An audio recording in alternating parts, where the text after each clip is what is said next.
Hello, good morning, and welcome to Line by Line Bible Studies. My name is Paul Strangini. We're continuing our study in the book of Micah, beginning with chapter 6, verse 9.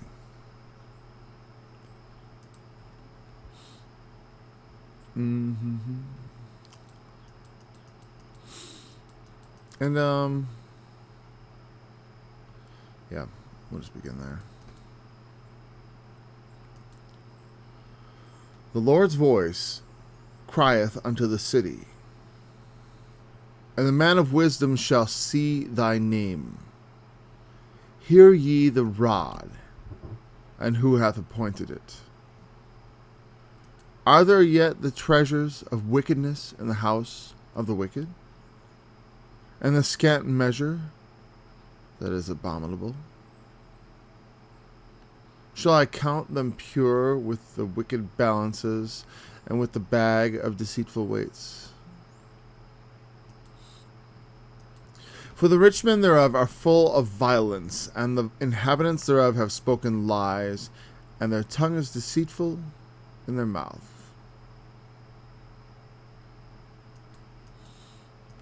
Therefore also will I make thee sick in smiting thee, and making thee desolate because of thy sins. Thou shalt eat, but not be satisfied, and thy casting down shall be in the midst of thee, and thou shalt take hold, but shalt not deliver. But that which thou deliverest will I give to the sword. Give up to the sword. Thou shalt sow, but thou shalt not reap. Thou shalt tread the olives, but thou shalt not anoint thee with oil. And sweet wine, but thou shalt not drink wine. Yeah, really, the next verse, I'm not going to keep going because that's a lot of verses at once. Well,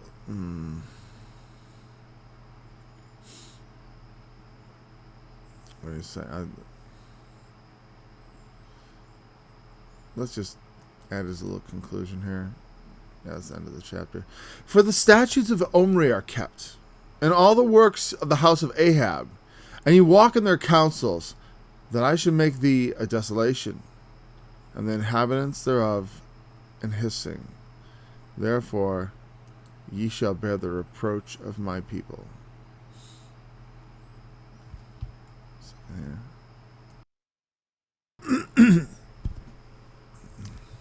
It's first thing in the morning, so okay.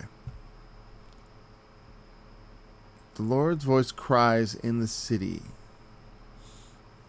The man of wisdom shall see thy name.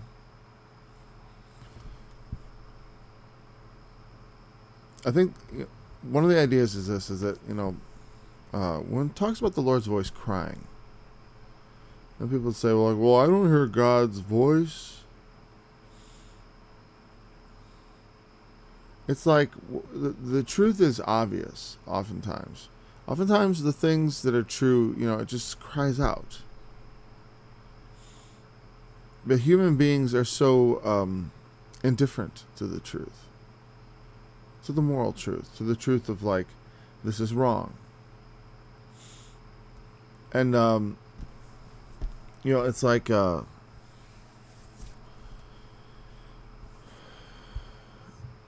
it's a certain form of, not impersonation, personification. To talk about the city crying out, Personification is that figure of speech where a non-human entity is given human qualities for an effect.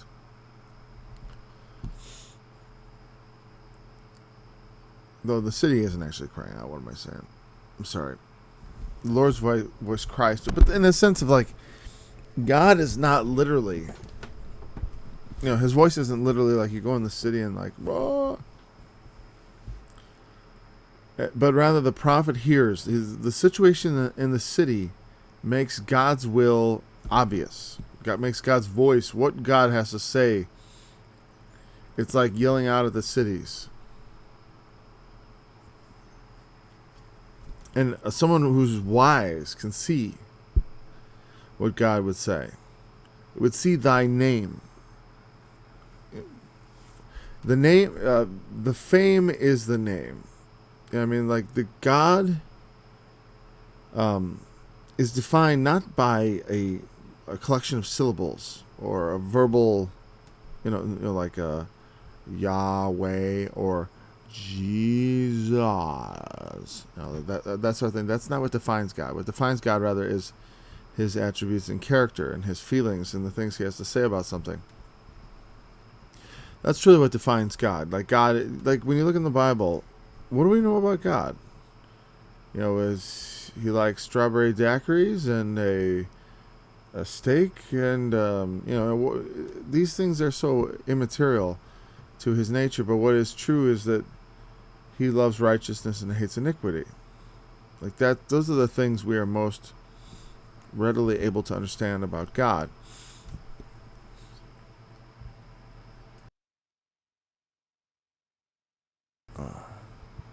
And so,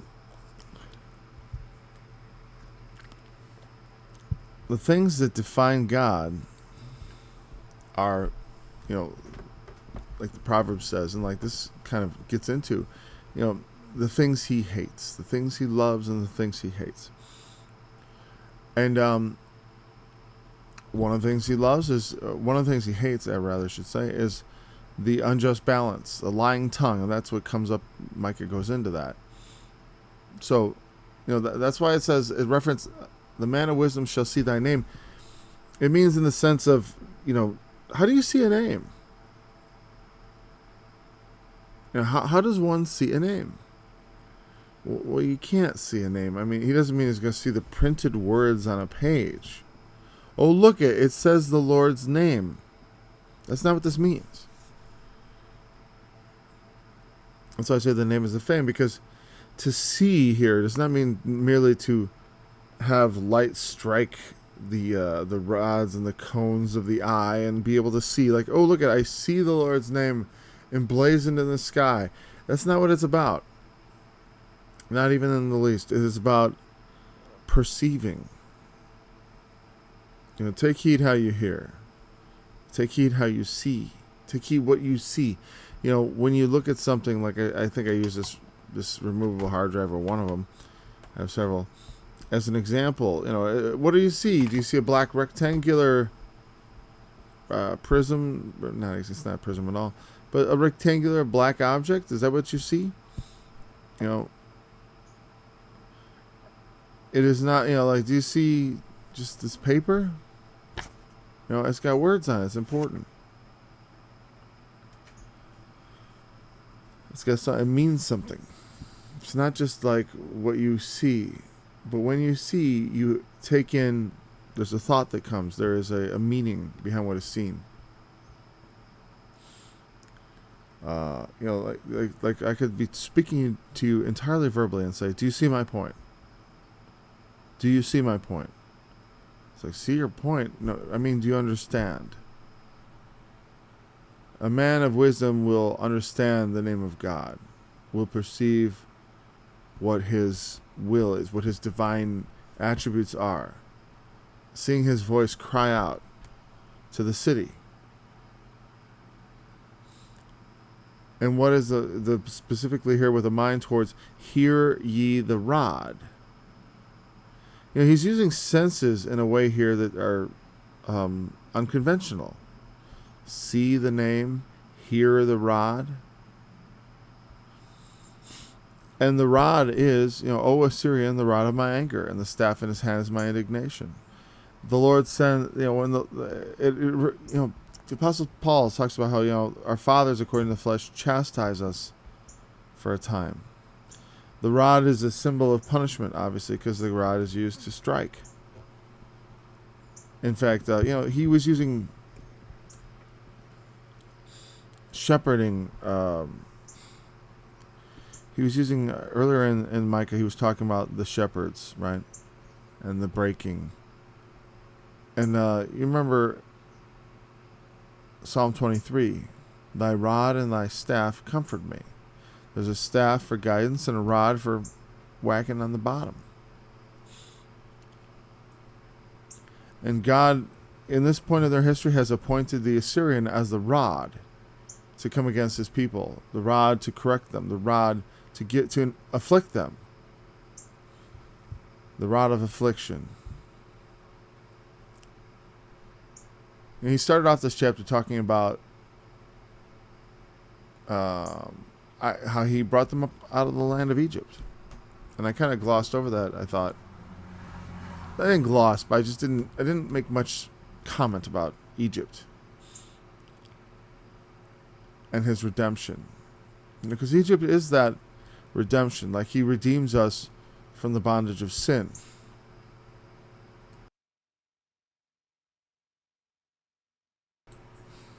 It's another type of God's deliverance.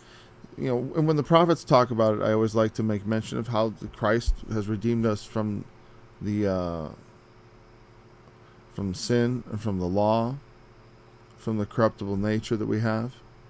And Egypt speaks to that. As far as making mention of the redemption of Egypt also brings to mind, of course, our redemption in Christ. And every beloved son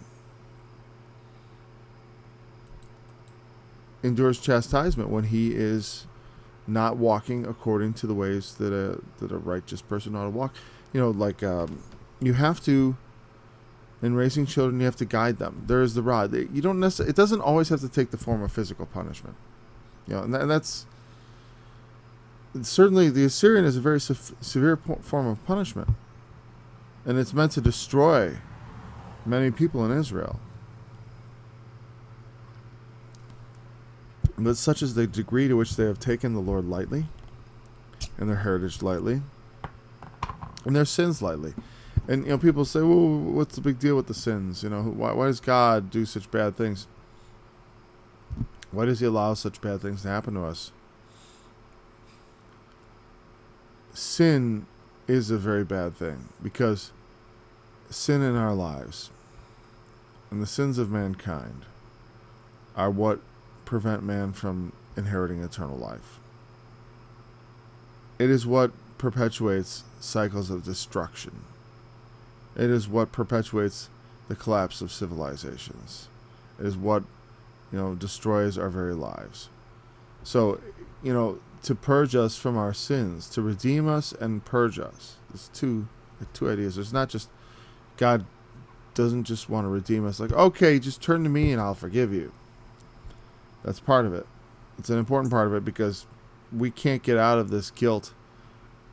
There's nothing we can do to really, you can't change history. It says in the Bible that it is impossible that the blood of goats could take away sins. It's just it's like a placebo. It's something we do tangible to show how serious we are. Or at least that they did in the Old Testament. There's no actual power in it, though. The blood doesn't erase history, That's why it says, earlier in the chapter, it's not the blood of animals. God has shown you what He wants. He wants you to do justly, to walk humbly, to love mercy. That's what God wants out of us. It's not the blood of goats. He doesn't want Jesus' sacrifice. I don't want to come to God and go, but Jesus sacrificed. But Jesus, to excuse away all the things I've done after I believed in Jesus, that I've done all these things that offend Him.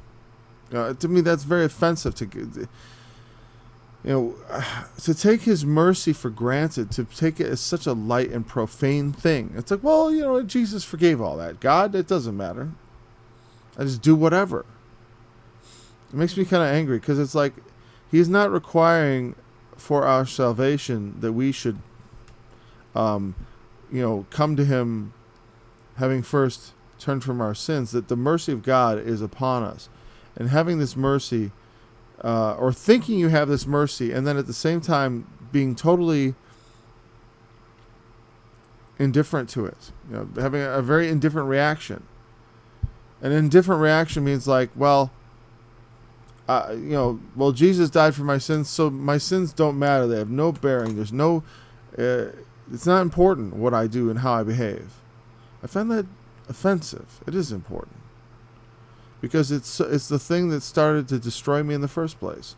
And then to have this message that, well, hey, Jesus died for your sins. Oh, great. Then they don't matter at all. It's just so disrespectful and rude when you consider that for your sins he had to make such a sacrifice. And therefore, it is so important for us to be mindful that what he showed us, what he wants us. He wants us to walk justly, to love mercy, and to be humble. As Gentiles, he even took away from us the nitpicky aspects of the law that he had imposed on Israel. How you dress, how you eat, the days you got to take off from work. That's in there. Some people still are like, well, we got to keep the Sabbath. It's like, Christ is my Sabbath. If I got to work 7 days a week, if I put my trust in him and I rest in him, if I have my mind on him constantly, he doesn't hold it against me.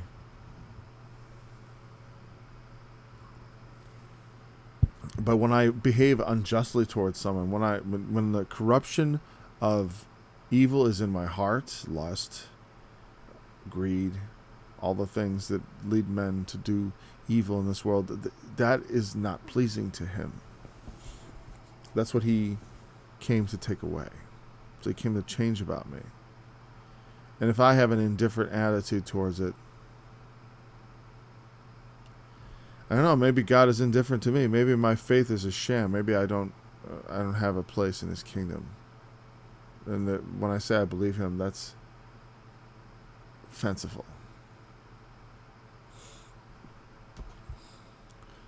Be careful to maintain good works. He had said that recently when we studied. Be careful. It's something we should take care after. It doesn't.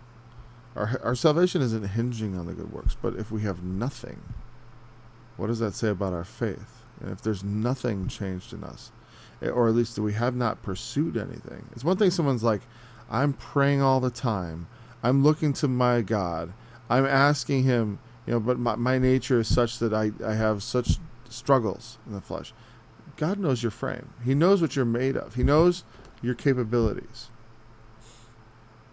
He's looking for a certain kind of heart.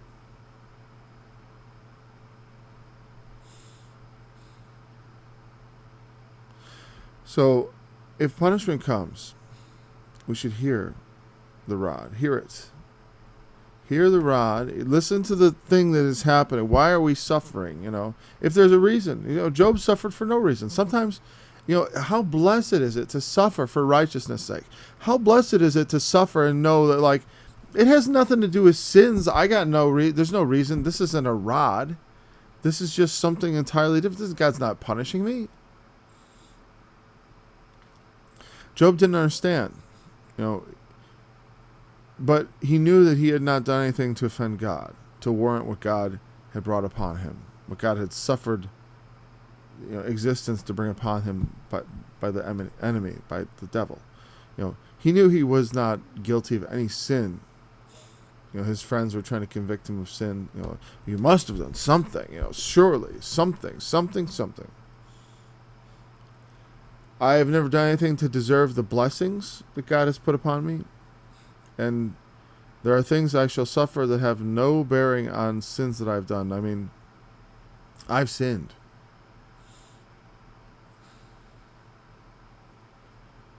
But I'm sure that I will suffer things in life that go far beyond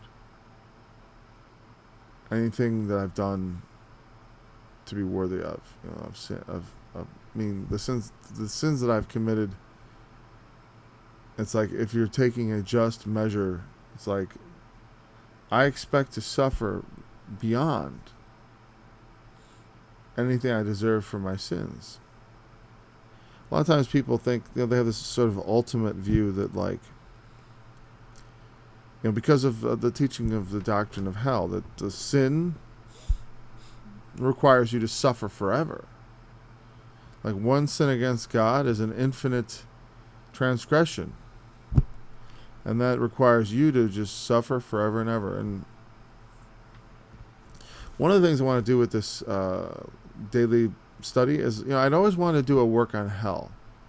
And I think what I want to do actually now, because the idea of writing that right now and with my work schedule, it's not going to happen anytime soon. I've started something a while ago, a couple of years ago. I started my textual analysis and stuff and gathering the scriptures, and I will do sort of a live version of that where I'm just going to start going through things and spend a couple of weeks on it maybe, because it's such a important thing to me. The idea that has any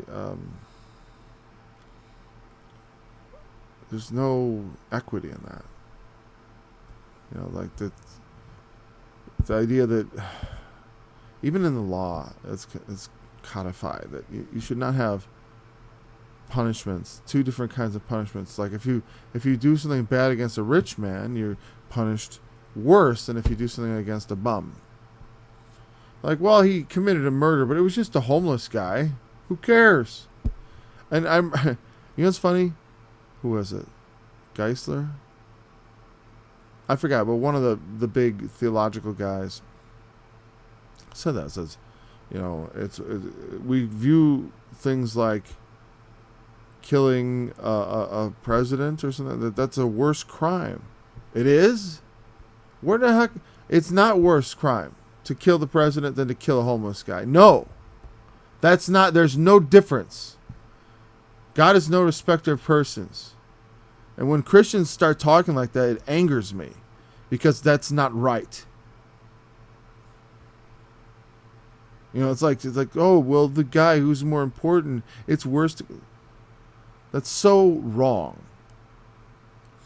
And that if that's the basis of understanding hell on some level, it offends me deeply. You have to have some other basis than that to justify what you think.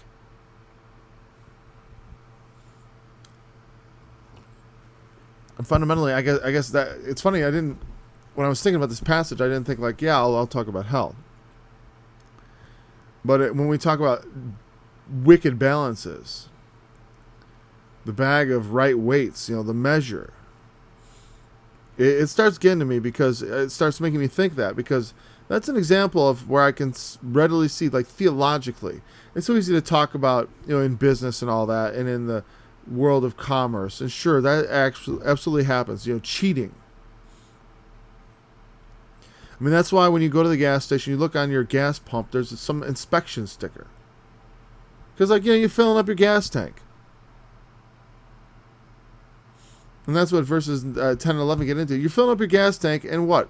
You look, and the digital display goes, big, big, big, big, big, big. The numbers are flying by.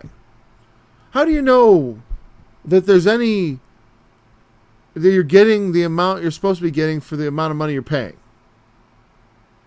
Well, there's a little sticker there. It says somebody's inspected it. Hopefully that's been done honestly. Hopefully you're not paying, the prices are high enough as it is. That's the point. It's like, at least tell me honestly what I'm paying. But an unscrupulous person could, maybe they're running a gas station. They could post, for gas is $1.99 a gallon here, but they're charging every bit as much as the guy next door. They've just messed with the weights. They've messed with the volumes, really, of gas. It's more of a volume. Gallons, a liquid volume. So it's an abominable practice, because it's just such deceit. It combines deceit and greed and all kinds of wicked, abominable things that men do. It's funny to me, every time they talk about this issue, I can't help but mention, people will be like, homosexuality is an abomination. So is a lying tongue. It's also an abomination. The Lord abominates a lot of things. Lying tongues. That means that, the percentage of the population that is sinful in that one particular sexual sin, there's many ways to be sinful in a sexual way. And so that would be a much bigger portion of the population. But like, I don't know if it's grown a bit from its being popularized. Because I think that, because really, it was something 1% of the population are engaged in. Maybe more because of it being popularized. It's not 10%. Some people suggest that it's not 10%. I'd rather 10% have thought about it or whatever, whatever. It's something that a small proportion of the population have engaged in. But what about lying? How many lying tongues are there out there? It's like my tongue has lied. That's not good, In God's sight, my lying tongue is every bit as filthy as anything that anyone else is up to. I don't know how you could see that as like less filthy. That's filthy. It's every bit. And more so because God put the lying tongue into his 10 commandments. He didn't put that particular form of sexual sins, thou shalt not commit adultery. Because he's focused on the things he cares about, like marry, make commitments to each other, and do not violate it. And homosexuality didn't make it on the list. It's like further down in the details of the law. Yeah, that's sinful too.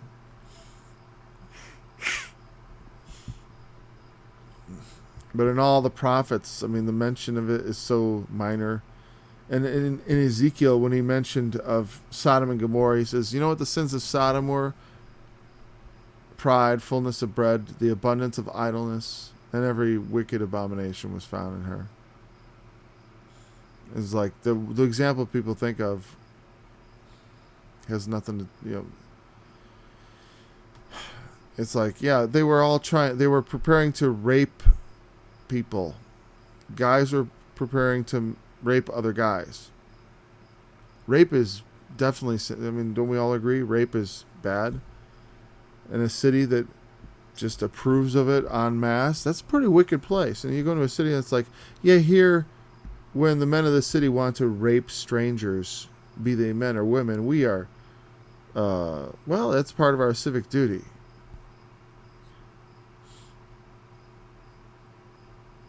What the average homosexual is up to has nothing to do with that, or very little. Not to do with the depth of the wickedness. It's still an abomination.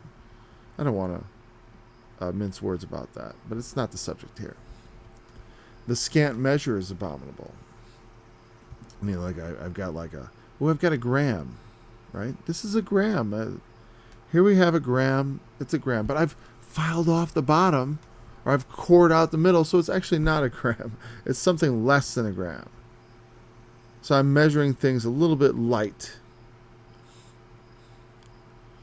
That's where it comes from, treasures of wickedness. In verse 10, are there yet treasures of wickedness in the house of the wicked? Are they still gathering themselves? Are they enriching themselves from their wicked deeds? In their house, is there the treasures that they've gained, the ill-gotten gains from ripping people off? The scant measure? And I I've been buying bleach. My wife loves bleach because she loves to clean. And can I get more bleach? It seems to be. And plus, if you don't put a little in your laundry, you get stinky shirts. Especially with so many men in one house. Men and boys. We're stinky. Women can stink too. And you need a little bit of bleach, and it's good for cleaning and disinfecting, and right? We go to Walmart. And I look at the bleach thing, and it's smaller. And they write it right there, it's smaller. But it still annoys me. It's like, why don't you just raise the price? Why make... I want a gallon of bleach. I don't want to have to run to the store again. It wastes plastic. Not that I don't think there's any shortage of plastic. But it's wasteful. It's like I got to buy bleach all the more often because you won't give me a full gallon of it. I wonder when that's going to happen with milk, when it's like, oh, it's not a gallon, it's 1.5 liters. You know, it's like they manipulate the amounts in the foods all the time. It's like they're messing with me. I talk about this to my kids and my wife. I'm like, when you go to the store, pay attention. They're forced by law to put the prices right there. How much you're paying per ounce. Sometimes they kind of mess with it. It's like they put the price, like I look and it's like, oh, it's $6.95 and per one $6.95. Like I'm like, that's not in the spirit of what that's supposed to be. You know, they're supposed to give you some idea of what you're paying per unit. And calling a thing that contains 100 units a one thing is absolutely unacceptable. But for the most part, those little prices, under the prices, make a lot of, they're great per ounce. And like, if you don't pay attention to that, you know, I was like, there's one thing, is like, you get 1 pound and it's $3. But to buy the big bag with the 2 pounds in it, it's $6.49. You know, and they're charging you more. It used to, because you know why? They know that you think that you get a better deal by buying the bigger bag. So they know you think that. So they'll charge, I can't do the percentage off the top of my head, 6 divided by, it'd be 12, and 12 into 100 is something like 6 or 12. It's like 8%. You know, they charge 8% more or something like that. Not 8. Is it 8? Whatever. Well, no, it's like 16 or something like that. They're charging a significant amount more for that, and they know you think it's a bargain. Don't just assume by buying the value pack, and even if they write value pack on it, you're getting any value out of it. They manipulate that stuff. They want to, and they're monitoring it with their computer programs to see, oh, which sells better. They want to know, how gullible are we? How stupid are we? How unaware are we? What kind of nonsense will we put up with? And I see it, and it angers me because I'm like, I know what they're doing.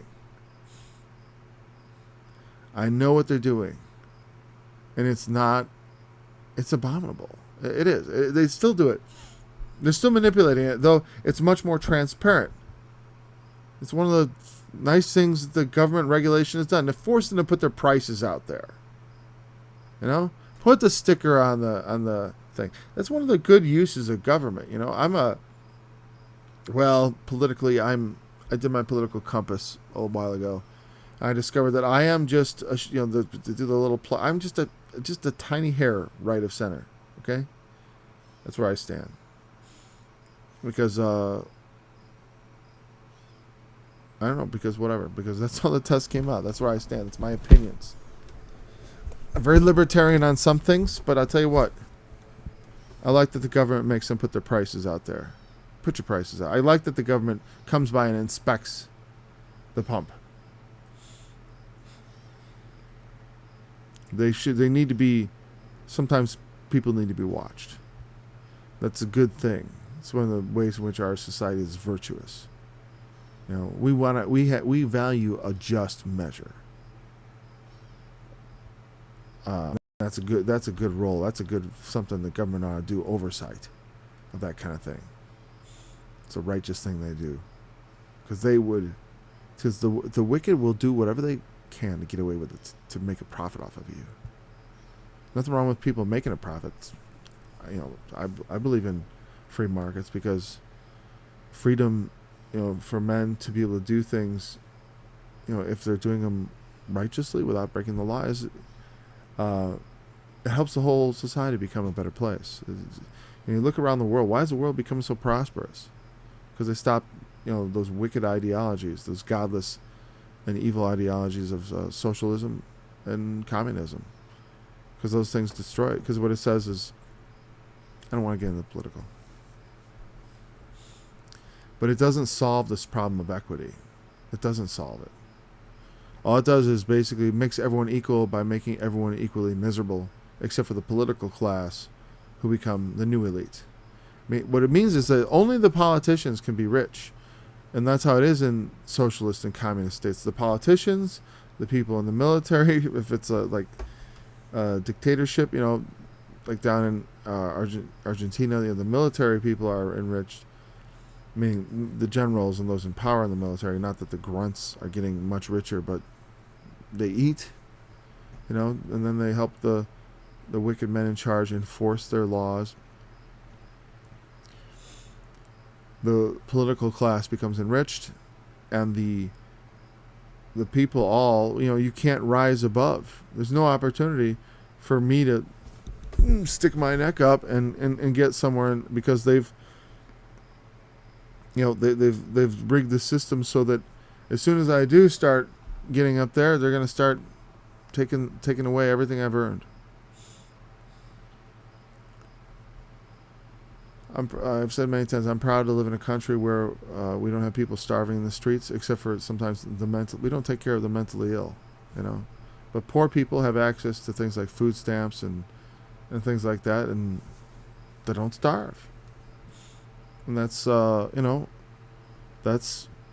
that's good. Though it creates dependency, and there's definitely a downside to that, the heavy downside.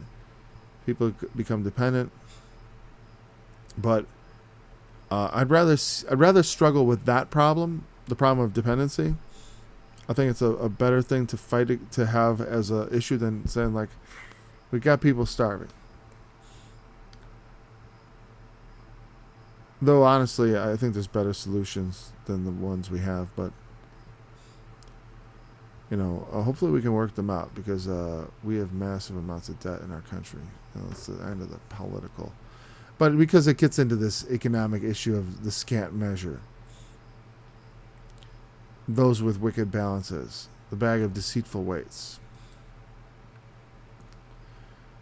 We can't sometimes people, they have deceitful measures even in their own regard of themselves. They think, well, I'm a good guy, I'm a good person, as I rip people off. Well, I'm not a sexual pervert. I'm not I'm not a violent person. They'll list all their good attributes, and then the things they do wrong. That's part of doing business. Ripping people off. I'm not really ripping them off. I'm just, excuse.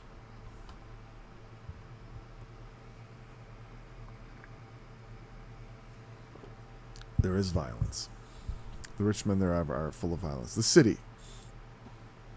This is how the city cries out. In Micah's time. The injustice of all their balances, their measurements, etc., etc. Let's just we've gotten to 40 minutes into the study. How time flies. That's how I feel today. It's just flying. Hey, if you like Line by Line Bible Studies, this live stream, I suggest you subscribe. Do it. Subscribe. Click on the little subscription button just to the left of the video screen. And when you subscribe, you may want to click on the little bell. That way, every time this program is live, you will receive a notification. I've only done that for a few channels that I really like. A lot of times I subscribe for things that I'm like, not on this. This isn't my main YouTube page. This is an exclusive page for this live stream. But you take the things you really like, you click on that bell, and then when they're going on. This is a daily thing, Monday through Friday, but there will also be specials. Hopefully on the weekend and stuff when my schedule allows, which right now it isn't allowing. But actually this morning study is working very well to increase the volume of the output I'm doing. That's the purpose. It's like, what are you doing this for? You trying to amass a following? Nope, I'm just trying to do more of what I'm supposed to do. And you can see what I've been up to over the past several years on oraclesofgod.org. I have hundreds of hours of Bible studies. Many of them much more concise than maybe what you'd hear here, because they're edited. But quite a number not much better, especially of my early work. And of course, you can see my other YouTube page. If you have a question about anything remotely related to the Bible or Christianity or, whatever. I mean, I'll decide whether it's, Paul, why is the sky blue? It may not quite make it. But you can send your questions to questions@oraclesofgod.org. If you have a question about the study while you're watching it, you can leave a comment in the chat, which I'm still trying to monitor. And I just checked it. There are no comments today. Say, Paul, you said this, or Paul, you skipped that verse, or hey, whatever. And if I miss something, I'll definitely try to go back and answer it tomorrow. Like if someone made a comment, like let's say I just checked it now and then I go to the end of the study and I miss it, I will try to get it tomorrow. Or you can send a message to that email address, and hopefully that as long as I haven't finished the study, even if I get to the end, I may stick it in. Say, when I was doing chapter 3, verse whatever, someone mentioned that I didn't comment about this, and they were curious about what it meant or what I would say about it, and I will tack it on at the end of the study, like a note. So, because I'm passionate about teaching, I'm passionate about these studies being useful and having because I want to, because the thing is, when I start studying the Bible, I want to know what all the words meant. What does all this mean? What does it mean? Not just in a dry sense of like, what does this mean? But rather, what impact does it have on me? What is is there anything for me to do about this? Is there anything for me to learn from this? I wanted to know that. And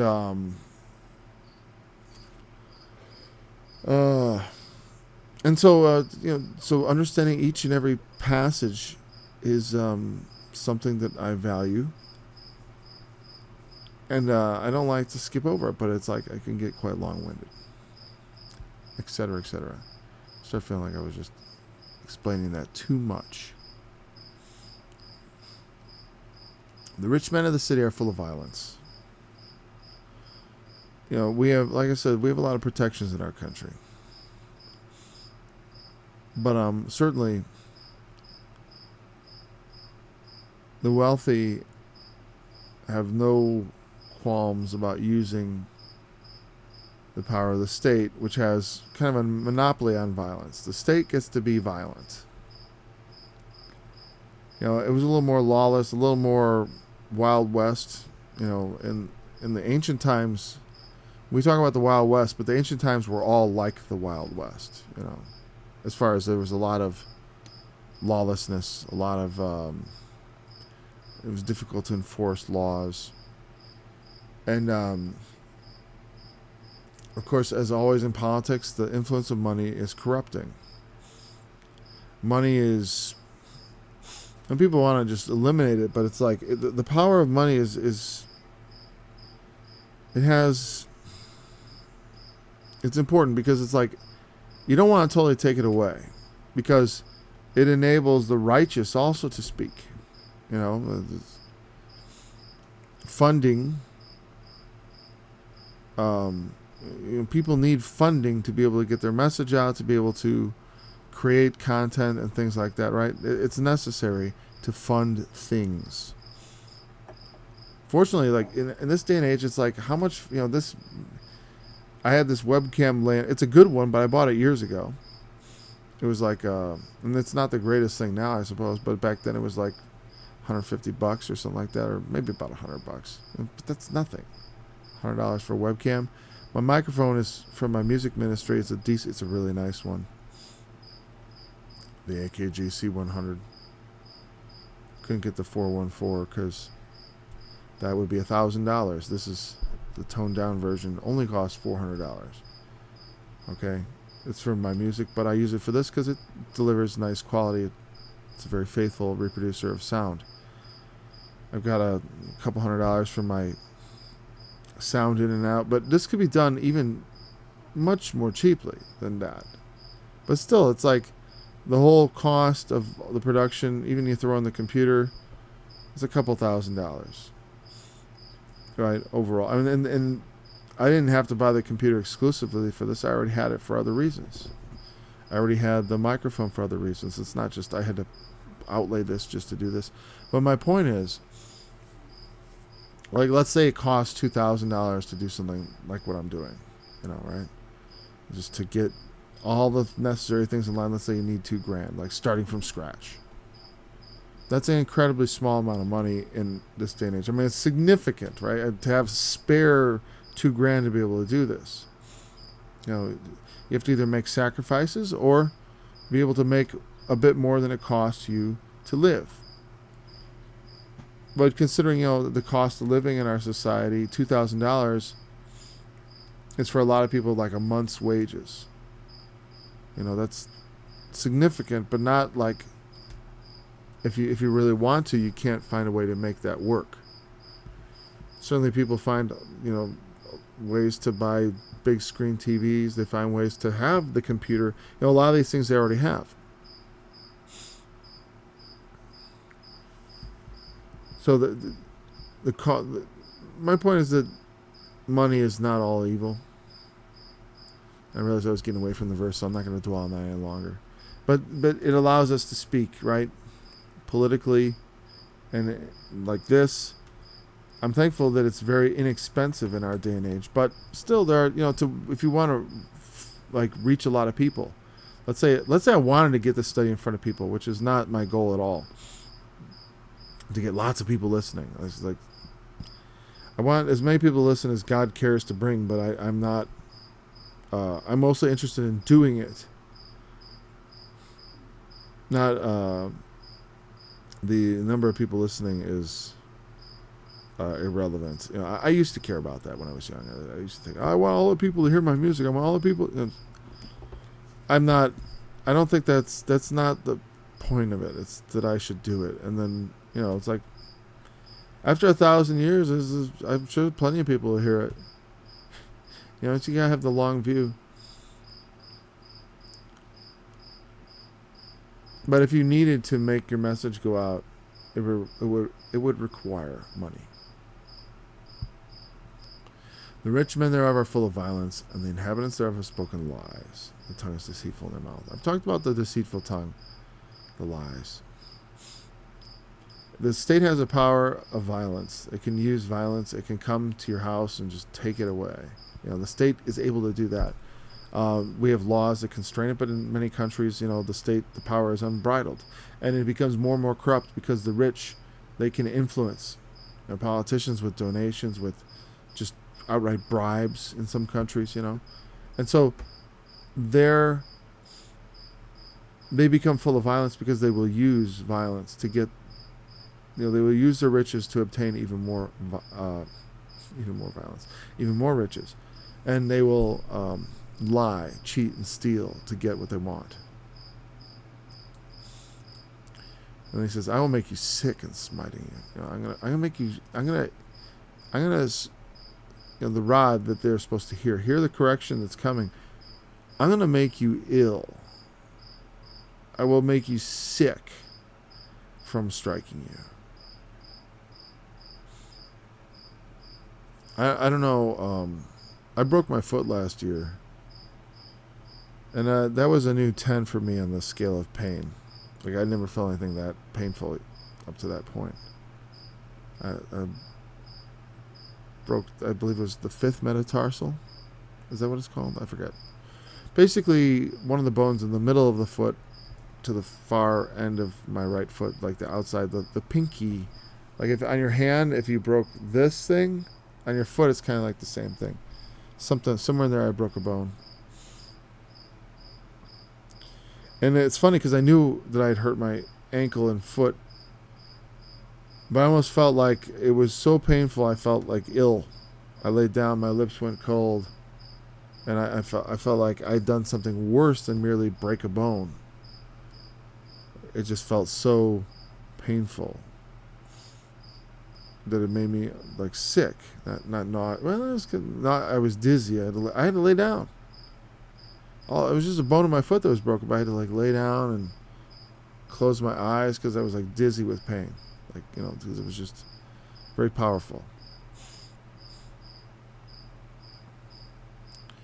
And we can be made sick from the things we I mean, like, have you ever had so many bad things happen to you? I've had this happen where it's like thing after thing happens, trouble after trouble comes, and it just makes you ill. Like you get physically ill. That can happen, It doesn't have to be because we've done anything, but I tell you, if we do things that offend God, if we are wicked and abominable in our deeds, lying tongue and all these things that he talks about, unjust balance, if God loves us, he will smite us. He will make us suffer for doing those things, so that in the hopes of turning us from our evil ways. And I've suffered. Sometimes because of my sins, I suppose, and sometimes not. Mostly not. I don't think that it's been mostly that way, that like God has been mostly merciful. And I think the key to that is that we did not, when you spread your wickedness abroad, you start hurting people, smiting your fellow servants and all that.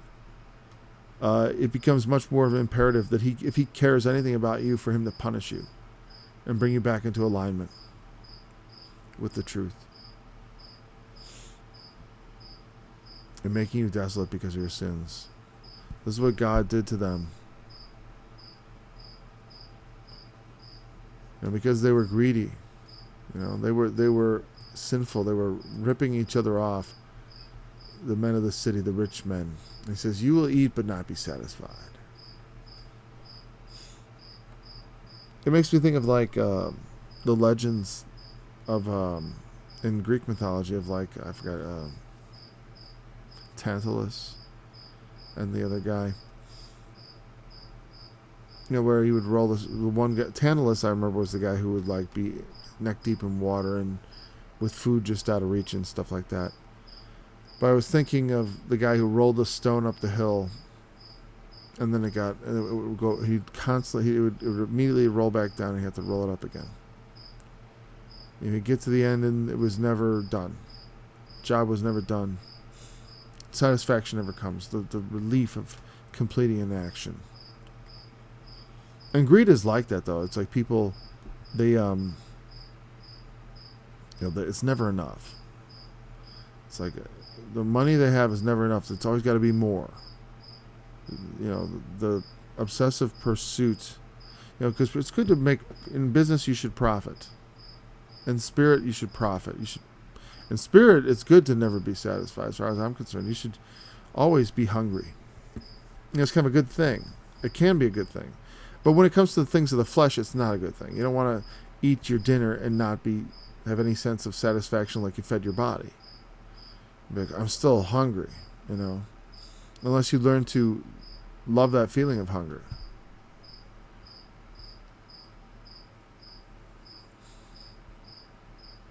Thy casting down shall be in the midst of thee. Oh, that's probably it's definitely something with that. And I'm thinking, I'm going to bring up my, I don't want this page. All right, Bible Hub.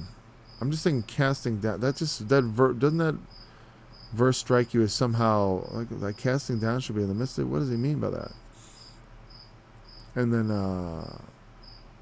so thou shalt eat and not be satisfied. That's a prophetic. That comes up a lot in prophecy. And because it's a punishment from God, like you've been devouring and eating, and I'm going to take the pleasure of it away from you. And that's good, because it can cause you to look at what you're doing, and you're not pleasing yourself, and you're making others miserable. And I'm not enjoying the produce of my ill-gotten gains. I'm not being satisfied in this, and it can cause you to reflect and say, what am I doing?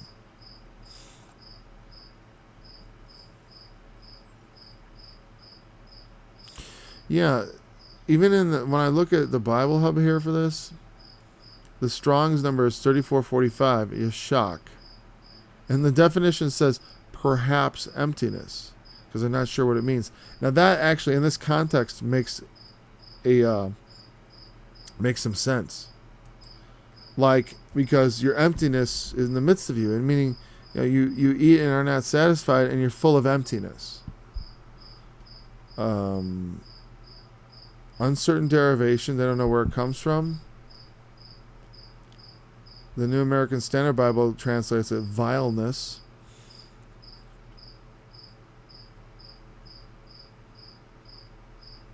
In fact, the only place this word occurs in the entire Bible is right here in Micah. So a lot of times I like to, what you can do with a word is you can compare it, well, how is it used other places?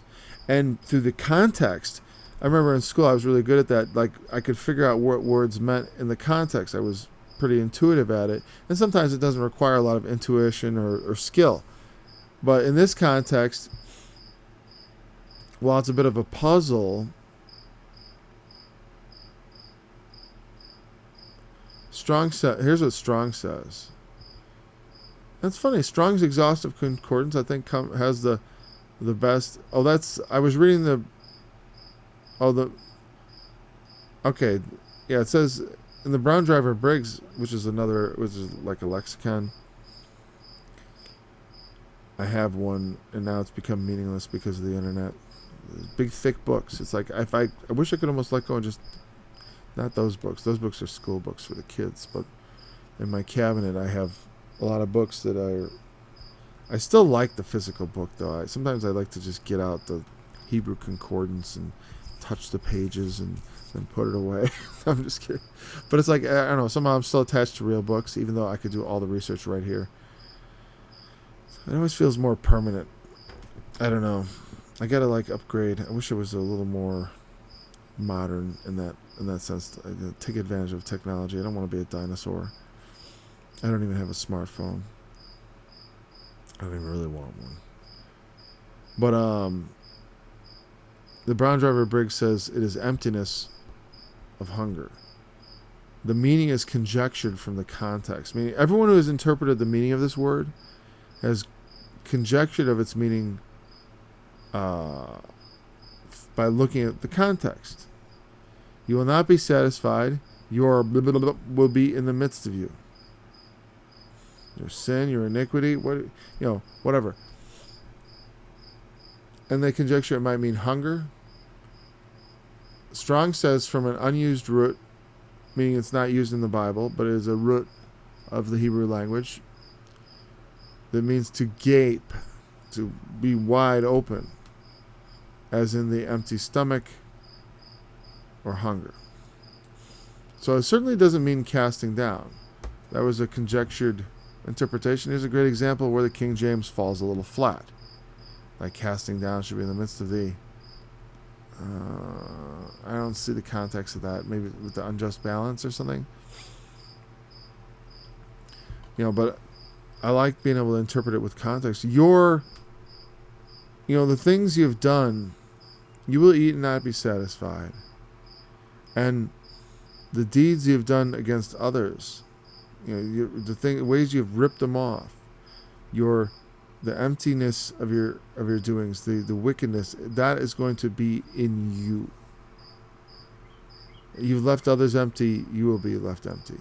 That's a very reasonable way to interpret in a sense, because God's word is very often has that sort of, there's always this balance of the interplay of words, and that oftentimes he says something and then he repeats it in another sense. You will take hold, but not deliver.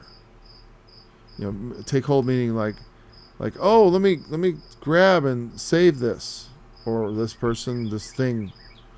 I'll put my hand on it. Like let's say, and maybe this relates to the missing word, so to speak, because it has a different thought. But to lay hold on something and to save it, to deliver it, like from a fire. Let's say there's a fire and you want to save something, and that's what it's talking about. You will lay hold but not deliver. and that which you deliver will I give up to the sword. Meaning, like you save something from one disaster, and the Lord is saying what you're able to rescue from the punishments I'm bringing on you shall be given up to the sword.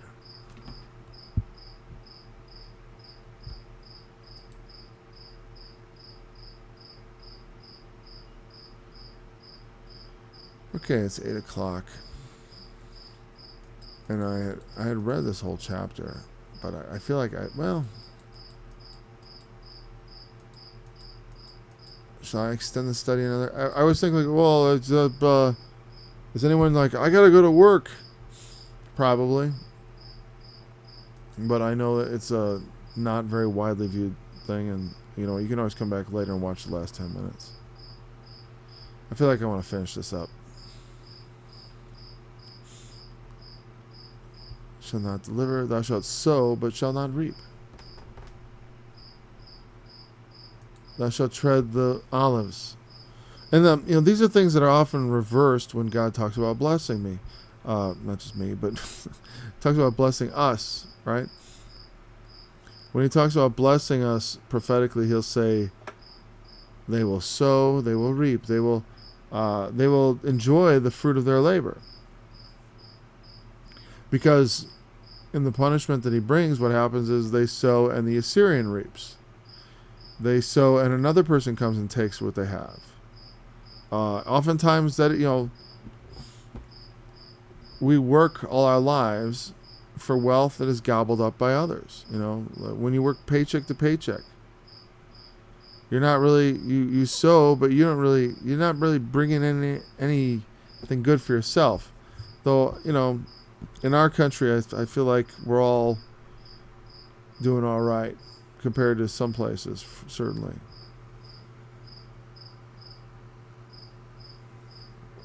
There's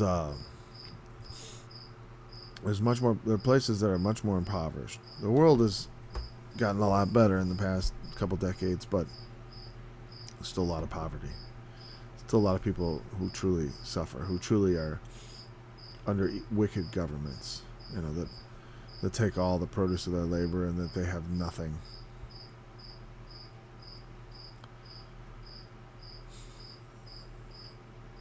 You will tread the olives, but you will not anoint thee with oil. Sweet wine, but shall not drink wine. So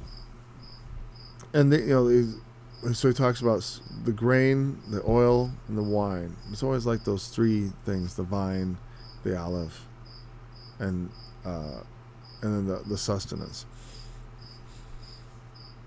And they're often symbolic of things to do with religion, but here I think it's very just simple economic suffering. And that's why, to me, it's like the idea that a man should labor and the produce of his labor should belong to him and not to someone else. Because the state will make the excuse, well, we're going to redistribute it to everyone else. We're going to, you've been lucky and you've got a lot, so we're going to take yours and give it to everybody else. The problem with that is if a man works and he isn't able to enjoy the fruit of his labor, he'll stop working. And pretty soon they'll just be, you run out of rich people to tax, meaning not rich, but hardworking people. Because once you start giving everything away for free in the government, what happens is you get more people who just want a free load. And, it gets worse and worse as time goes on. And fewer people want to contribute because why? Why work my tail off when they're just going to confiscate everything? Or most of it, or a large portion of it. At some point when you start raising the level of all the goodies that are given away, the tax burden on hardworking people becomes so much that they think, well, it's not worth it. I could be doing this well by just sitting around. And then what happens is then the money isn't available anymore, and they have to start cutting back, and then everyone's just at this low level of mediocrity, and not in poverty, really. It impoverishes everyone. It is a good thing that men should work, that you sow and you reap, that you tread the olives, you work hard in your whatever it is, and you would get the produce. That is a blessing. It's part of the the way that the free economic freedom is something that in the Bible is held up as a good thing, that men should be able to work. It is right that if a man works hard, he should be able to enjoy the fruit of his labor. Thou shalt not muzzle the ox that treads out the corn. To make someone work their tail off and then to just take away all the produce is unjust. And also it's a negative motivational factor. Like I said, if someone knows everything they work for is going to be taken away, or the vast majority, or a significant portion, or such a significant portion that it can actually become discouraging to further labor. But what he's saying is, these men are sowing in wickedness. And so it's a punishment. That's why I'm saying that what I've said all that is because this is a punishment. You will sow, but you will not reap. You will tread olives, but you won't be able to anoint yourself with oil. You're going to, make sweet wine, but you're not going to be able to drink it. You're not going to get any of it.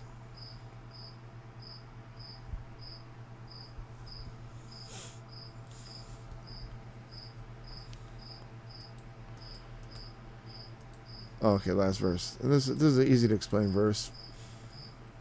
For the statutes of Omri are kept. Omri was one of the kings of the northern kingdom of Israel.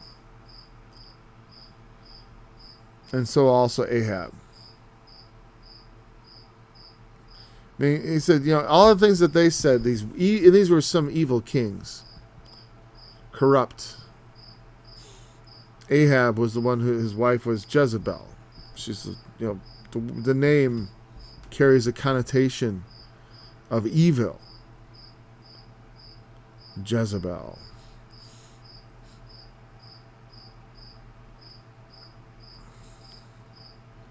And all the works of the house of Ahab, you walk after their counsels. You do, all the things that they said, you keep that.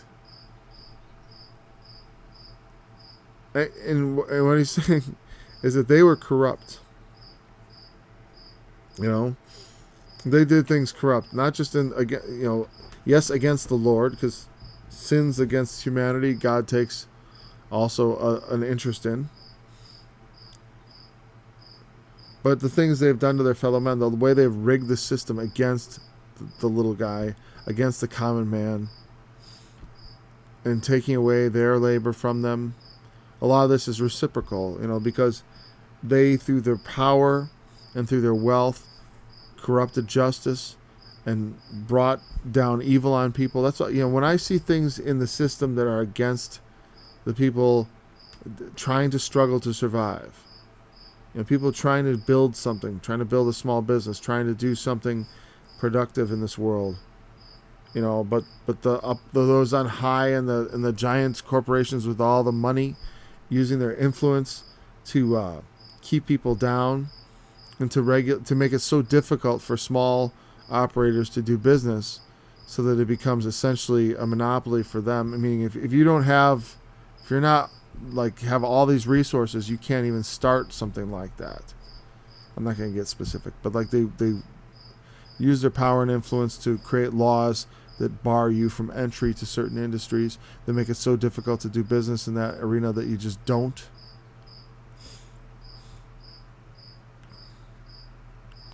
That's the negative side of regulation. Regulation is great when it prevents, when it creates just measures, right? But sometimes it creates an unjust measure, because the industries that are being regulated, actually, because of regulation, they go into Washington and they start spreading the money around to get the regulations written in a way that favors them and that inhibits competition. In competition, I'm not a I never said capitalism. I'm not like a. I've given these things thoughts, but I'm not an incredibly political person or an economically minded person. But there's this level of injustice that goes on in society that is similar to this. It's political corruption in bed with those people who are trying to enrich themselves at the expense of others. It's one thing to enrich yourself through providing goods and services and making a profit, but it's another thing through cheating, lying, unjust weights and balances, illicit use or illegitimate use of the law and of lawmakers to enrich yourselves. It's that will bring about destruction in society, because it undermines, it enriches a few while undermining the ability of others to make a living. And it causes so that we sow but we can't reap. We we tread out the olives but we don't get any oil. Because they've made it so that as soon as we do, the Omri and Ahab are there grabbing up everything or telling us we can't do it. Oh, you can't do that. You got to have this, that, the other. You got to have all these standards and practices, and you're not allowed to do that without having all this, and so the entry bar into that industry becomes prohibitive for a small operator. So you can't get into that because they've barred you from it. Well, maybe you're going to be the next great innovator who do something great that would benefit everybody. And so at that level, it creates corruption in the society. It starts, we're not able to move forward because innovation and thinking out of the box, that kind of stuff, it's stifled because the rich and powerful have used their power in a way that is not right. But like I said, people need to be able to use their wealth to do things. To, like I said, like if you want to make your message get out there, it costs. There's costs associated. I'm thankful that I can do this with just like I said, it's really only cost $2,000, and then now it doesn't cost anything to do this on an ongoing basis. There's just startup cost. There's no continuing costs.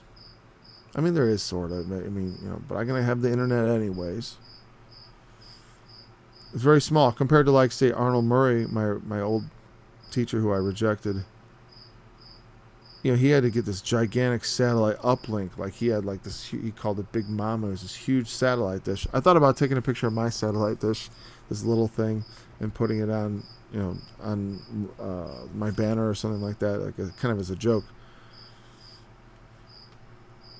But anyways, it does cost though. If you want to really impose that though, you have to have promotion and all that stuff and try to get people to see it. It costs money. So there's a just use of wealth and there's an unjust use of wealth. It should be used. It can be used, like the Apostle Paul, to fund his missionary journeys and stuff. It costs money to get around and to do things and to be free to preach the gospel. You can work with your own hands, but like me, like I said, it's like if I ever go into full-time ministry, I think it's going to be, I was telling my wife, I'm like, when I'm in my 60s, I think I'll be able to do full-time ministry. Now, earlier in my life, it was possible. At this point in my life, it is literally impossible. Even if people were sending me just hand over fist money, it just can't happen. That's why I don't talk about, I need donations, because I got no plans. I literally can't. It's not even a question of because of the amount of money or something like that. It's just literally, I have other obligations. I'm trying to help, whatever. I'm not going to explain. I'm just saying, like, it just can't be done. As far as I know. But this is what the Lord wants me to do. This is good enough. Some people make whole ministries out of just spending an hour a day on TV, and they're wealthy beyond belief. I would feel like I was cheating somehow if I took like full-time pay for something I was only doing for 1 hour a day. That wouldn't be right.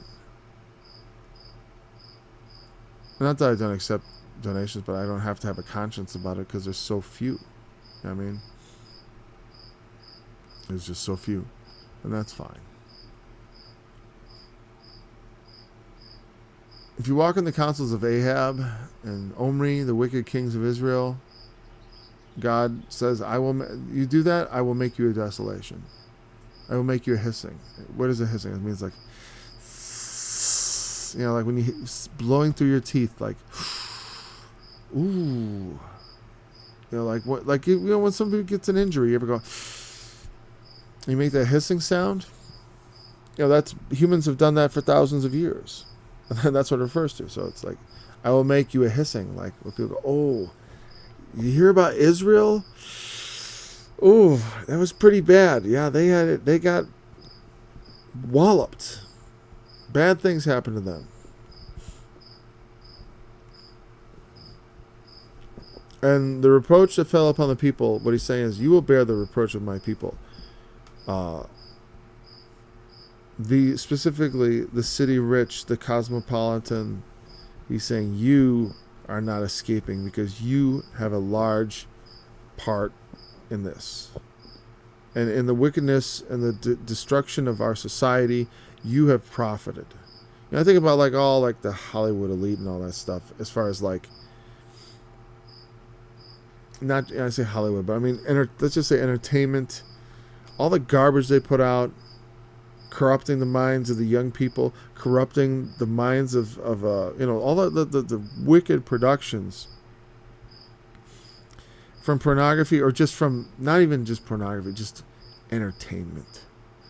Because the things they put out and the values they espouse, they are destructive. They're destructive to the nation as a whole. They're destroying and undermining the moral fabric. I'll just say, the morality. I'll just use that. That's just that form. The morality of the entire nation. They're purposely subverting and trying to undermine it with the things they produce. No differently than these rich, business people and so on and so forth. They're also getting wealthy off of destroying an unjust balance, a scale that is tipped, towards wickedness. We'll take, on one, instead of there being like, this is what's good and this is what's evil, and we know the proper measure of them. We know in the balance what is good and what is evil. And we know the weight of each. This good thing and this evil thing, and where they stand in relationship to one another. But they tip the scales in their own way. Evil is good. Good is evil. And turn everything on its head. So it's like, let's not just think of this as an economic thing. It goes much deeper. It's spiritual. So anyways, we've gone over a full 20 minutes just to finish that chapter, which means we will, in the next few days, probably wrap up this book. 2 days for a whole chapter should be enough. Though sometimes on certain books I take a lot longer. I'll remind you one last time, because it's just part of the formula here. Subscribe to Line by Line Bible Studies, and you'll be notified whenever this is going on. You can visit my website, oraclesofgod.org, etc., etc. This is Paul Strangini. Actually, this is Line by Line Bible Studies. I am Paul Strangini. Thanks for joining me in this study. I look forward to studying with you again tomorrow. Same time, same place.